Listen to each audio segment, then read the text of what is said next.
The finish. I didn't think it was a great corner, but if that was the end result, I mean, it's not a bad routine in a way. I mean, I think that's an accident and Furlong has made it close, but it's just the wrong side of the upright. No, I think you're right. I think that's just on the fly. Furlong seeing it's a poor delivery into the box. And I say that because as soon as Nunes takes it, he almost runs back, doesn't he? No, this is poor. I've got to get back in position. And Furlong's almost moved, again, just trying to stab it back into maybe the 6-yard box, maybe test the goalkeeper. Did the best before he got it there. Again, though, no one got to the front post and Furlong was almost open. Terrible defending again, and Ipswich might have a counter-attack. Smodic rides the challenge of O'Hare. There are actually enough red and white shirts back there compared to the blue attacking, but of course they can work it back towards their own half. Ipswich and take more time off the clock if they would desire to. Of course, 5-0 up, why would they? They're not going to lose this game. And Greaves is exemplifying that. He's charging forward, finds Clark, who's trying to beat all comers. In the end, it's the third who dispossesses him. Peck, who gets it back off Chong. The Blades back in possession. But inside the final 2 minutes at Portman Road, Samara goes down under a little nudge from Clark. The referee says free kick, but it's only 10 yards or so outside the Blades 18-yard box, and they'll have to pretty much go the length of the field for a consolation. 90 seconds left. The referee might take pity on the Blades on the scoreline front. I mean, I suppose it's a stupid question. Man of the match? I think it's only one man. Philogene, as you said, it's a silly question, but one that you always know the answer for. I think he had a decent first half. His goal was great, but he didn't really do much, I think, apart from that. In the second half, though, he's had a real good go at the Blades' defence. He's made them look silly at times. He's looked really confident. I felt, and I've heard a lot of people say, well, it's not just me, that when they signed him in January, Ipswich almost felt like that's a signing for when they go down. But they'll have a top player in the Championship, and he's on his first career hat-trick. He deserves it. Of course, there's been some bright spots as well. I think Hurst had a decent game. McAtee got involved at Cayuste as well. Davies has been up and down. I think everyone's been solid, but of course, you say there's one standout, and that's Philogene with his hat-trick. Yeah, the subs are trying to make an impression as well. They've been full of running. Smodics and Azon's just been caught by Tanganga. He's going to be yellow card, and it's a halfway inside the Sheffield United half. Tanganga's had enough, clearly. It's not the worst challenge because he stayed on his feet, but he was making sure that Azon wasn't going anywhere. That is for sure. And he's not really complaining about the yellow card either. It's his second booking of the season. It's the second Blades booking this evening as well. There's only been two. It's the two centre-backs that have gone into the referee's notebook, McGuinness and now Tanganga. And 90 minutes is up at Portman Road. Independent unofficial off-tube studio commentary. And it's a question of how much time will be added on. No sympathy from the officials. 5 minutes.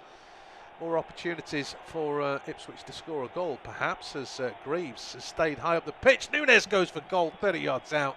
Can't keep it down. It's way over the bar. But again, Ipswich are looking for a 6. Yeah, they want a 6, don't they? I think Nunes just, again, that's maybe the confidence going through the veins of a team, and 5 minutes and 5 goals. So maybe that's why the referees have gone off looking at the shots. Jaden Philogene, he'll be happy on the bench, and for Ipswich it'll be on to the next one, won't it? And said the Blades, another 5 minutes, no white flags being thrown in like they'd have wanted to. Real statement from Ipswich tonight. I think in the first half, as you said, they weren't particularly impressive, neither team was, but they got the goal.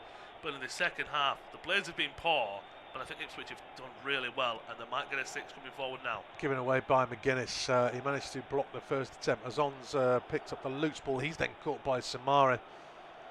I think he's looking in a way to get a free kick there, actually, because there's a race between 3 players to get to a loose ball. Whether Azon was in control of it, I don't know, but it's not going to affect the result, that's for sure. But it is a free kick opportunity, maybe 25 yards, pretty central. Could go either way, Ipswich. They're all queuing up. There's 6-7 players stood around this ball. That's it. I want to get on the score sheet as well. A big opportunity. As I said, it's really narrow, really centrally. Davies is usually the set piece taker. You're right, 8 players. I think Smodics and Azon are the only players who moved away from the ball. Everyone else went towards it. Yeah, there's no need to worry about marking anybody in the box at the moment. They're all lining up to take it. The wall, as things stand, is just inside the edge of the D. So it's outside the 18-yard box, not quite beyond the D. That's where the wall has been lined up, and the referee doesn't appear to be moving it backwards, if that gives you an indication. Nunes is looking most likely, although Davis is the left-footed option. Pretty central, 25 yards I reckon. And it's Nunes who goes for goal. It's dipping. It didn't quite dip soon enough over the bar. To be fair to Cooper, he's probably got it covered, but not a bad attempt. No, not a bad attempt at all. It was, as you said, I think he got the power, and then it was just dipping just at the last second, but just didn't go the way of Nunes there. Egele said substitutes coming on. I think they've all been impressive. Egele, the youngster, he's 19. I don't think we expect much of him, but Nunes coming on, his hands being involved, as well as Clark, and of course Smodics. I think Nunes has all the right to go for goal. As you said, you don't need to mark anyone in the box. They're always going for goal. It was just who did it. I don't know if they played rock, paper, scissors for it, because as you said, they were lining up. Now in these last 2 minutes, they don't want to give Sheffield United a chance here. Davis gets it off Palmer, grooves his pass to Nunes, isn't good, into touch. In fairness to possession stats, Ipswich have had the second best, 47-53. That's the same both halves. The difference, of course, Ipswich have found an end product. I suppose it's easier to do that when you have the lead and the other side is perhaps committed to attack, and that might be a simple way of doing it. The throw-in's actually come to nothing. It's come off Sariki last. They took it short, and it's going to be an Ipswich throw. The difference is the end product. 21 shots to 9 in Ipswich's favour, but perhaps more stark than that. 11 on target to 1. Ipswich have made a hash of the throw-in. O'Hare goes for goal. It's a second effort on target. I don't know if that took a deflection. Very easy save though for Palmer. If anything, if there was a touch, it helped him out. But a warning sign about the clean sheet for Ipswich. I say warning sign, there's a minute left, and that's not a very clever throw from Ipswich either. So coughed up possession, but desperate to get the ball downfield. Peck's giving it away. Bringing it clear is Ipswich, but then just caught in two minds. Egele left the ball behind, and he has actually won a throw-in. Must have come off a Blade's foot last, but there's only a matter of seconds left. Yeah, 2 shots on target now for the Blades, but 11 in total for Ipswich, and it's 13 shots, 6 on target in the second half. And again, with of course the visiting side having just a marginally greater possession share.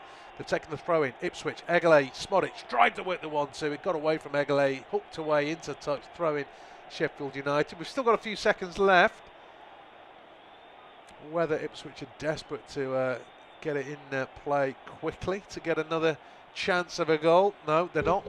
5 minutes of stoppage time have been added, and the referee is not going to bother with the throw-in to be taken. Ipswich dominated the second half. They've smashed in 4 goals. Philogene with a hat-trick. Final score at Portman Road. It finished Ipswich 5, Sheffield United 0.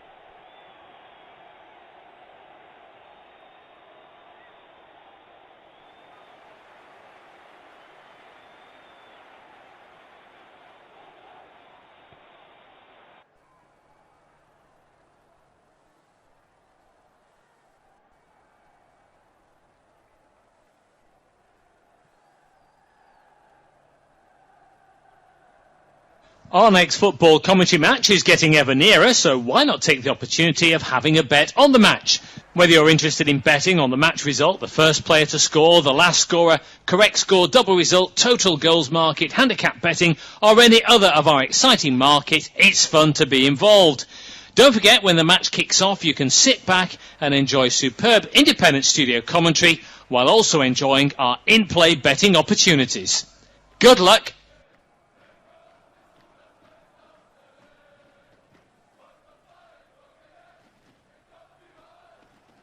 Our next football commentary match is getting ever nearer, so why not take the opportunity of having a bet on the match? Whether you're interested in betting on the match result, the first player to score, the last scorer, correct score, double result, total goals market, handicap betting,